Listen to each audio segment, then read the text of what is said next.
اگر ایک صوبے کی حکومت دوسرے ملک سے شہریوں کو لا دیکھیں کے، یہ بغاوت کا سیدھا سیدھا کیس ہے، سیدھا سیدھا کیس ہے۔ اس کی وجہ یہ ہے کہ کسی حکومت کو، ایک صوبائی حکومت کو حق نہیں دیا جا سکتا کہ وہ اپنے پڑوسی ملک سے مسلح افراد بلوائے۔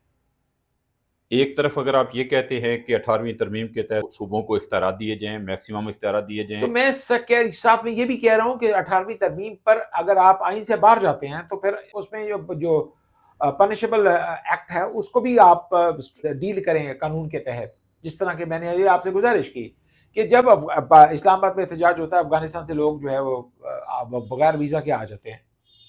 مطلب افغانستان کے لوگوں کو ابھی تک یہ سمجھ نہیں آئی کہ ان کو دوسرے لفظوں میں سمجھانا پڑے گا کہ اگر آپ پاکستان کے اندرونی معاملات میں مداخلت کریں گے تو اس کے کیا ریپرکشنز ہوں گے۔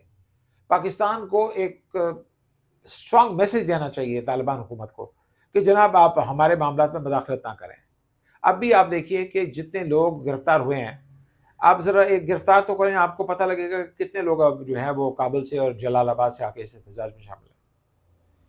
یہ سیدھا سیدھا بغاوت کا کیس ہے۔ گنڈا پور حکومت کو وارن کر دیا جائے کہ اگر وہ ایسی حرکتوں سے باز نہیں آتی تو یہ بغاوت کے زمرے میں یہ ایکٹ آتا ہے۔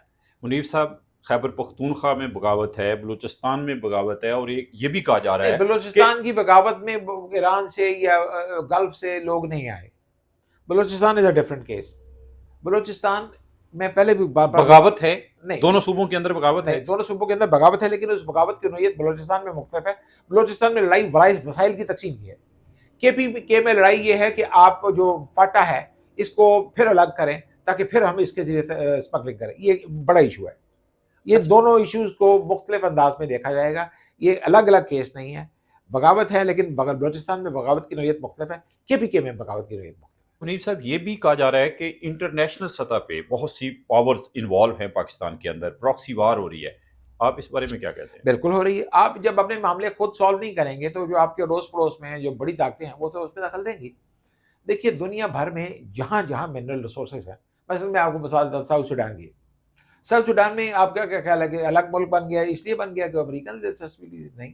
ساؤتھ سوڈان الگ ملک اس لیے بنا کہ وہاں کرسچنس کی اکثریت تھی، نمبر 1، اور نمبر 2 وہاں منرلز اور آئل اور کے ریسورسز تھے۔ تو یہ دنیا میں جہاں جہاں منرل ریسورسز ہوتے ہیں وہاں لڑائی ہوتی ہے۔ اس لڑائی پر جو بڑی طاقتیں اس میں انٹرفیئر کرتی ہیں، اس میں اپنے پراکسیز تیار کرتی ہیں۔ مطلب یہ جو یوکرین ہے، امریکہ اپنی پراکسی جنگ لڑا یوکرین میں۔ انٹرنیشنل ادارے، بہت سے تھنک ٹینکس یہ پریڈکشن دے رہے ہیں کہ پاکستان انسٹیبل ہو جائے گا، بکھر جائے گا، ٹوٹ سکتا ہے، اس بارے میں کیا کہتے ہیں؟ دیکھیں جب تک آپ اپنے ملک کو، ملک کے لوگوں کو، ملک کے فیڈریٹنگ یونٹس کو ساتھ لے کے نہیں چلتے تو تب تک بیرونی مداخلت ہوتی رہے گی۔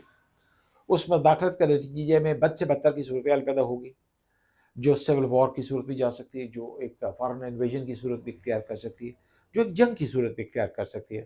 دیکھیے افغانستان کی جو موجودہ حکومت ہے یہ ہندوستان کے ہاتھوں میں کھیل رہی ہے۔ یہ میں کوئی روایتی الزام نہیں کر رہا۔ دیکھیے طالبان کا رابطہ ہے ہندوستان کے ساتھ۔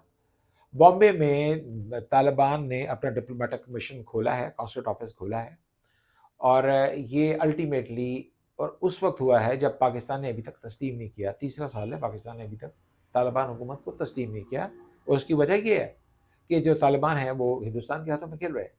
آپ مجھے بتائیے کہ وہی یہ ہندوستان اس وقت کب تھا جس وقت 96 میں طالبان کی گورنمنٹ بنی تھی۔ پاکستان کی سلامتی کو خطرہ ہے؟ اندر سے ہے، بالکل اندر سے ہے۔ اس کی وجہ یہ ہے کہ حکومت کو صورتحال کی سنگینی کو اس طرح احساس نہیں ہے جس طرح ہونا چاہیے۔ جو میں نے گزارشات کی، اگر حکومت اس پہ کرے تو مسئلہ 90% حل ہو سکتا ہے۔